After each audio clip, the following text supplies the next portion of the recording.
नमस्कार दोस्तों, स्वागत है आप सभी का हमारे YouTube चैनल ज्ञान कामना पर। तो दोस्तों, राजस्थान कर्मचारी चयन बोर्ड आयोग के द्वारा लैब असिस्टेंट या फिर प्रयोगशाला सहायक भर्ती 2022 का ऑनलाइन आवेदन फॉर्म कैसे भरा जाता उसके बारे में स्टेप बाय स्टेप जानकारी वो आपको देने वाला हूँ। अगर आपको भी लैब असिस्टेंट का फॉर्म भरना है तो इस वीडियो के साथ वो आप बने रहे। तो चलिए वीडियो को शुरू करते हैं। दोस्तों, फॉर्म भरने से पहले यहाँ पे एक आपको जानकारी देना चाहूँगा। देखिए, फिलहाल राजस्थान कर्मचारी चयन बोर्ड आयोग के द्वारा लैब असिस्टेंट का ऑनलाइन आवेदन फॉर्म भरने की जो लास्ट डेट है वो आपको मैं पहले ही बता देता हूँ, वरना काफ़ी सारे दोस्त हैं फिर बार बार वीडियो के नीचे वो कमेंट करेंगे कि लास्ट डेट इसकी क्या है। तो आप यहाँ पे मेरे स्क्रीन पे देख सकते हो, ये ऑनलाइन आवेदन फॉर्म है वो 25 मार्च 2022 से लेके 23 अप्रैल 2022 तक है वो भरे जाएंगे। हो सकता है कि बाद में इसकी डेट है वो बढ़ा दी जाए, वो एक अलग बात है। चलिए आवेदन फॉर्म भरना शुरू करते हैं। दोस्तों, आवेदन फॉर्म भरने से पहले आपके पास अपने खुद की एक एसएसओ आईडी होना जरूरी है, क्योंकि ये आवेदन फॉर्म है केवल और केवल एसएसओ आईडी के द्वारा वो भरा जाएगा।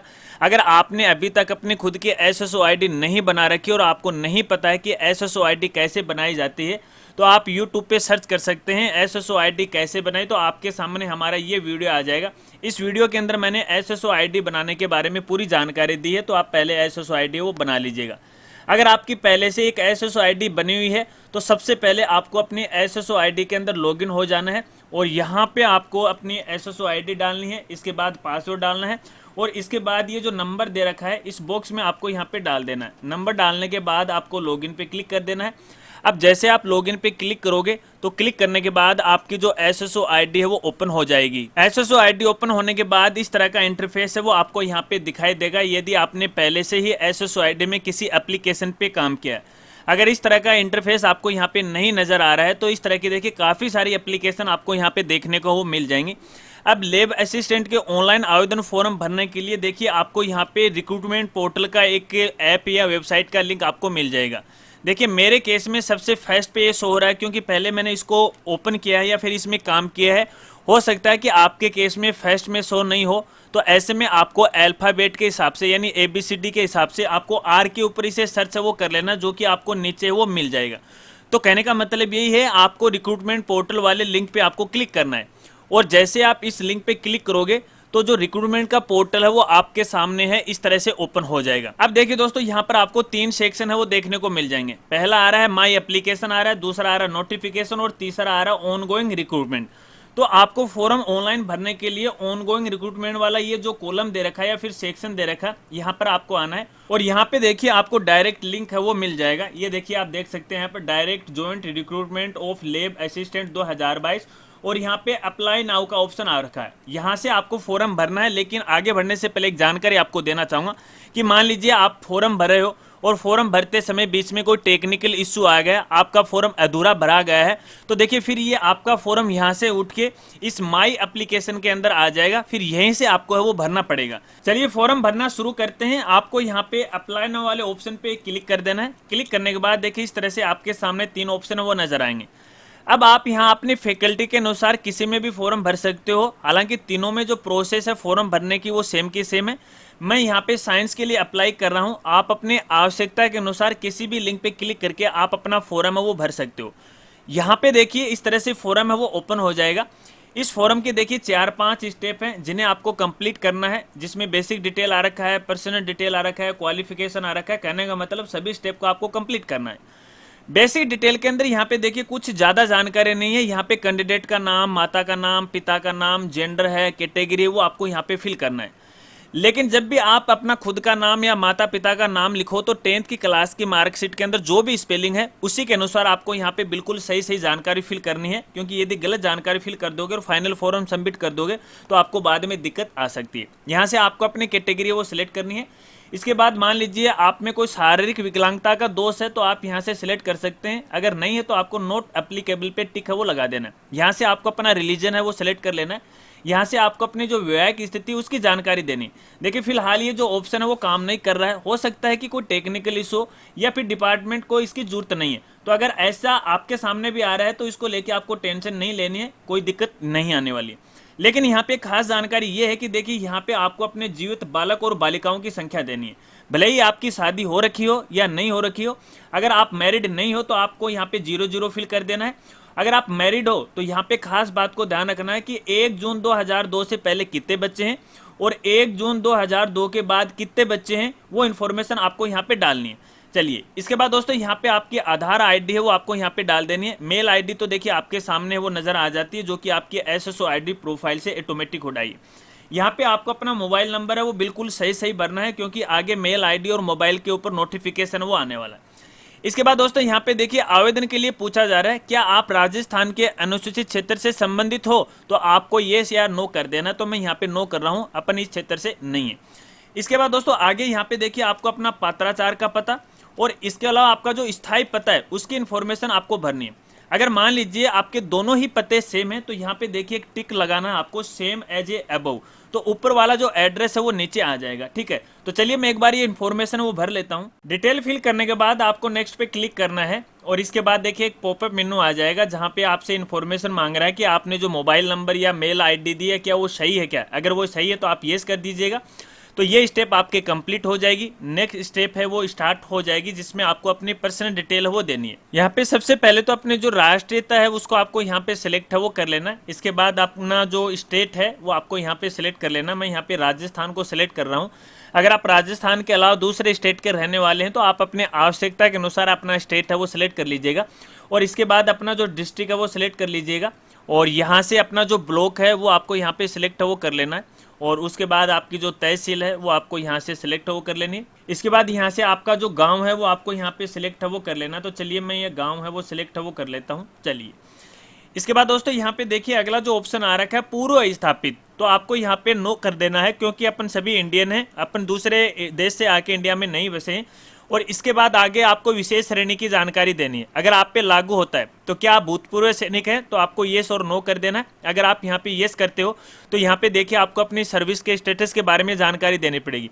यदि आप अपने संबंधित डिपार्टमेंट से एनओसी ली है तो इस पर आपको क्लिक करना है। यदि आप रिटायर्ड कर्मचारी हैं तो आपको इस पर क्लिक करना है। अगर आप रिटायर्ड हैं तो यहाँ पे देखिए पीपीओ नंबर आपको डालना पड़ेगा, डेट है वो रिटायरमेंट की डालनी पड़ेगी। यदि आपने एनओसी ली है तो एनओसी लेटर नंबर आपको डालना पड़ेगा और डेट है वो आपको डालना पड़ेगा। चलिए मेरे केस में मैं इसे नो करता हूँ। ठीक है, चलिए इसके बाद क्या आप उत्कृष्ट खिलाड़ी हैं, अगर आप पे लागू होता है तो यस कर दीजिएगा, वरना आप नो भी है वो भी कर सकते हैं। तो मैं यहाँ पे नो कर रहा हूँ।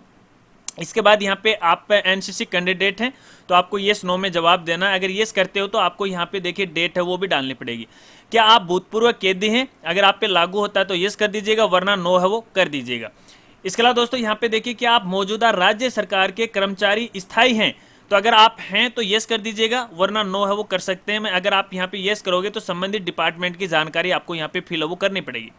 चलिए, इसके बाद क्या आपकी पारिवारिक वार्षिक आय 2.5 लाख से कम है, अगर पूरे परिवार की वार्षिक जो आय है वो 2.5 लाख से कम है तो आपको यहाँ पे येस करना है। अब देखिए दोस्तों, आपकी जो कैटेगरी कोई भी क्यों ना हो, चाहे आप जनरल कैटेगरी से हो, ओबीसी से हो, एससी हो, एसटी से हो, अगर आप वार्षिक आय 2.5 लाख से कम करते हो तो दोस्तों यहाँ पे आपकी जो आवेदन शुल्क है वो कम लगने वाला है। ठीक है, जो बेसिक जो शुल्क है उससे कम आपको लगेगा, लेकिन जब भी डॉक्यूमेंट वेरिफिकेशन होगा उस समय आपको आय प्रमाण पत्र वो जमा करवाना पड़ेगा। तो मैं यहाँ पे नो पे है वो क्लिक करता हूँ।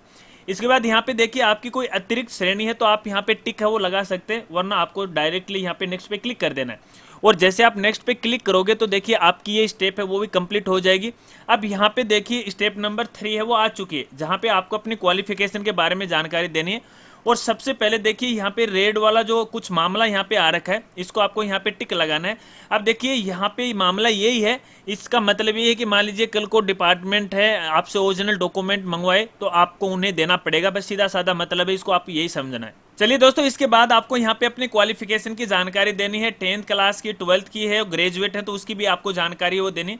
सबसे पहले आपको यहाँ पे देखिए विषय समूह डालना है। ठीक है, अगर 10th के विषय समूह की बात करें तो एज ऑफर बोर्ड है वो भी आप कर सकते हो। यहाँ पे आपको संबंधित बोर्ड और यूनिवर्सिटी का नाम आपको यहाँ पे डालना है, आपके रोल नंबर डालने हैं 10th के, 12th के। ठीक है, और रिजल्ट कैसा था, अगर आपका रिजल्ट सीजीपी है तो इसको सेलेक्ट करना है, ग्रेडिंग वाला सिस्टम है तो इसको करना है, परसेंटेज वाला तो आपको परसेंटेज वो सेलेक्ट कर लेना है। अब आपने यहाँ पे देखिए 10th क्लास कब पास की थी, 12th कब की थी, आपको यहाँ पे सिलेक्ट है वो करना है, ठीक है। इसके बाद कितने परसेंट आए वो परसेंट आपको यहाँ पे डालने। तो एक बार मैं डिटेल फिल करता हूँ। तो देखिए दोस्तों, मैंने यहाँ पे क्वालिफिकेशन की डिटेल है वो फिल कर दी है। एक बार मैं आपको जूम करके वो भी दिखा देता हूँ कि किस तरह से आपको यहाँ पे डिटेल है वो फिल करनी है। आप यहाँ पे देख सकते हो विषय समूह के अंदर आपको संबंधित जो क्लास है 10th 12th और कॉलेज है उसके सब्जेक्ट आपको डालने हैं, और बोर्ड का नाम और यूनिवर्सिटी का नाम आपको यहाँ पे डालना है, रोल नंबर डालना है, और इस तरह से जो परसेंटेज है वो आपको डाल देना है, ठीक है। चलिए, इसके बाद दोस्तों यहाँ पे देखिए, आपको किसी भी एग्जाम में यदि बहिष्कृत किया है तो आपको येस करना, वरना नो आपको यहाँ पे कर देना है। तो मैंने यहाँ पे नो है वो कर दिया है।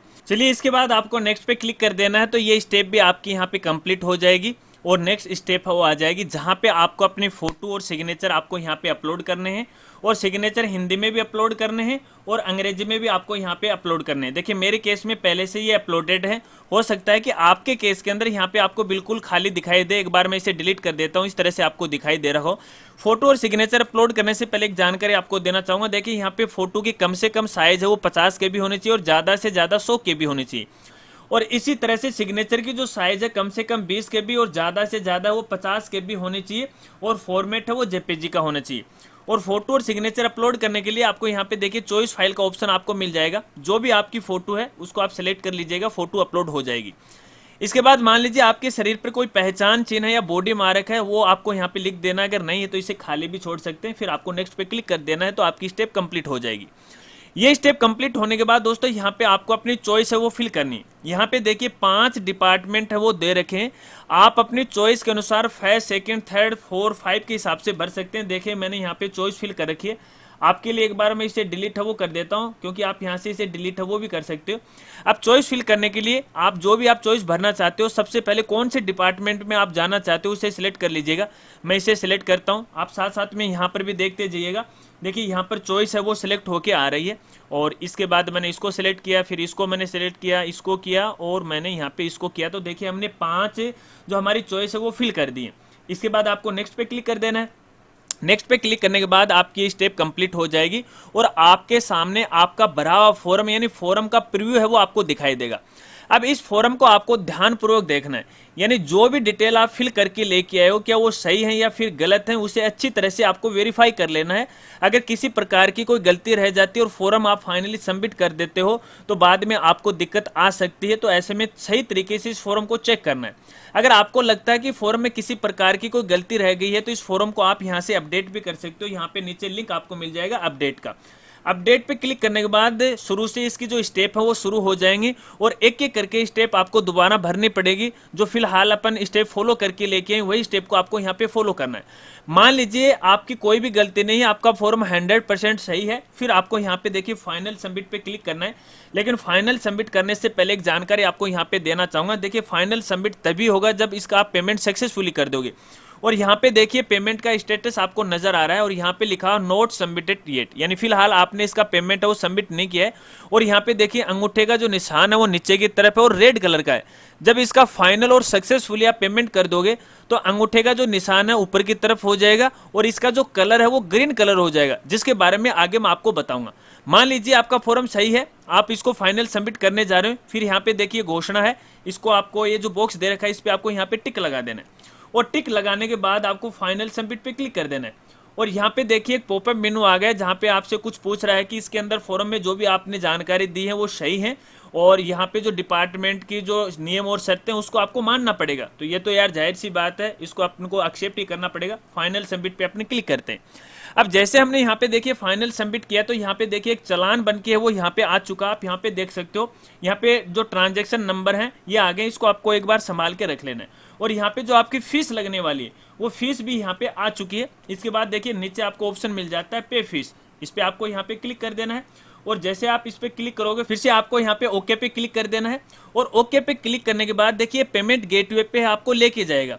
तो यहाँ पे हो सकता है कि थोड़ा सा टाइम लग जाए, तो आपको कीबोर्ड से या फिर अपने मोबाइल से किसी प्रकार की कोई छेड़छाड़ वो नहीं करनी है। अब पेमेंट करने के लिए देखिए आपके पास यहाँ पे 2 ऑप्शन नजर आए हैं। आप नेट बैंकिंग से भी है पेमेंट कर सकते हैं। मैं फिलहाल यहाँ नेट बैंकिंग से है वो पेमेंट करने जा रहा हूँ। और यहाँ से बैंक है आपको सिलेक्ट कर लेना है, पे नाउ वाले ऑप्शन पे आपको यहाँ पे क्लिक कर देना है। अब देखिए यहाँ पे सीधा ये जो बैंक की लॉगिन आईडी वहाँ पे लेके चला जाएगा।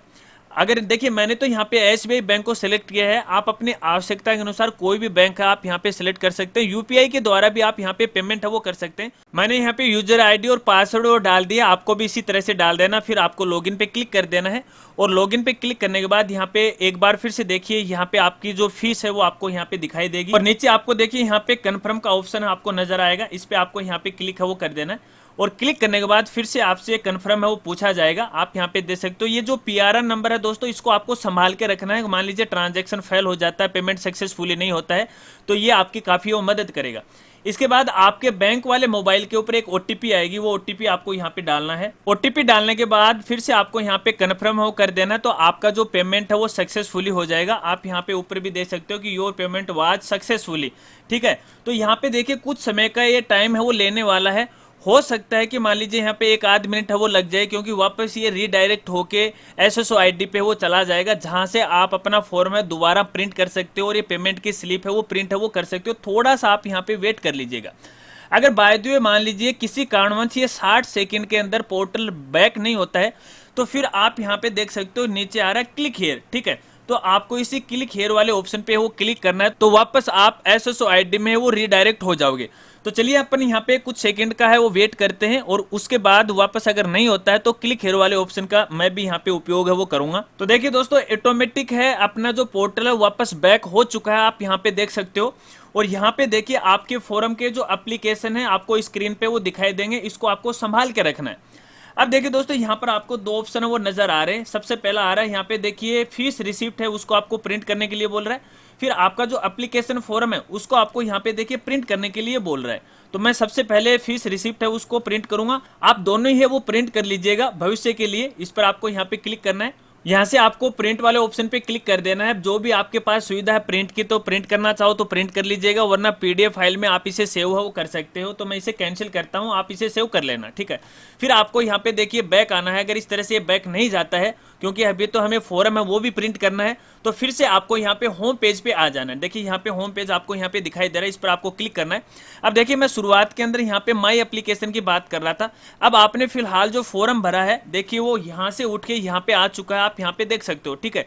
और यहाँ पे देखिए व्यू एप्लीकेशन का आपको ऑप्शन मिल जाता है या लिंक मिल जाता है, इस पर आपको यहाँ पे क्लिक करना है। क्लिक करने के बाद देखिए आपने जो फॉर्म भरा है वो आपके सामने आ जाएगा और इसी फॉर्म के अंदर देखिए यहाँ पे एप्लीकेशन आपको नजर आएंगे। यहाँ पे डिपार्टमेंट का जो लोगो है वो भी आपको यहाँ पे नजर आएगा और यहाँ पे देखिए जो बार कोड है आपकी फोटो के ऊपर वो आएंगे। तो इसका मतलब ये है कि आपका जो फॉर्म है वो फाइनल सबमिट हो चुका है, क्योंकि बार कोड आ चुका है और एप्लीकेशन नंबर वो आ चुका है। अब फॉर्म प्रिंट करने के लिए यहाँ पर देखिए आपको प्रिंट का ऑप्शन मिल जाता है और यहाँ से आप अपना फॉर्म है वो प्रिंट कर लीजिएगा। तो चलिए मैंने फॉर्म है वो प्रिंट कर लिया। तो चलिए दोस्तों, मेरा फॉर्म है वो सेव हो गया। अब देखिए दोस्तों, मैं आपको यहाँ पे पेमेंट के बारे में एक छोटी जानकारी वो आपको देना चाहूंगा। देखिए अपन यहाँ पे पहले बात कर रहे हैं, फिलहाल आपको यहाँ पे पेमेंट का स्टेटस मैं आपको दिखाऊं तो फीस सबमिटेड आ रहा है और यहाँ पे देखिए अंगूठे का निशान ऊपर की तरफ और ग्रीन कलर आ रहा है। और स्टेटस की बात करें तो यहाँ पे देखिए सक्सेस आ रहा है और यहाँ पे रिसिप्ट नंबर है आपको मिल जाएगा, फीस आपको यहाँ पे मिल जाएगी। अगर आपके फॉर्म में इस तरह से फीस का स्टेटस आ जाता है तो इसका मतलब है कि आपकी फीस है वो सक्सेसफुली हो गई है। अब इसी तरह से आपको फॉर्म भरना है।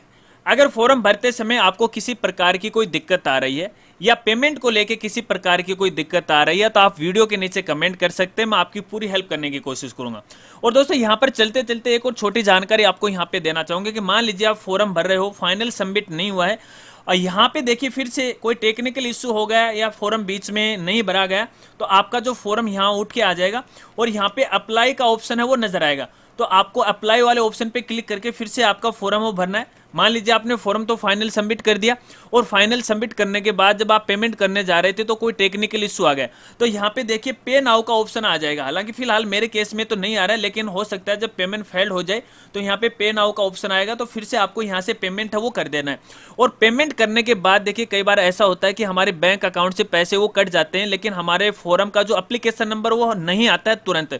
तो इसके लिए आपको थोड़ा सा वेट करना, 24 घंटे तक का वेट कर लीजिएगा। कई बार आधा घंटे में भी हो जाता है, 1 घंटे में भी हो जाता है, लेकिन फिर भी नहीं हो रहा तो 24 घंटे का आप जरूर है वो वेट कीजिएगा।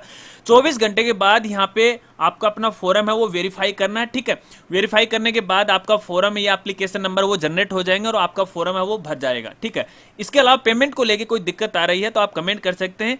फिर भी मान लीजिए सारी आपने जो मैंने बातें बताई उनको आपने फॉलो कर लिया, फिर भी आपका फॉर्म फाइनल सबमिट नहीं हो रहा है, तो संबंधित जो डिपार्टमेंट है यहाँ पे राजस्थान कर्मचारी चयन बोर्ड आयोग है, यहाँ से इसको कांटेक्ट कीजिएगा। इनके मोबाइल नंबर है आपको यहाँ पे मिल जाएंगे।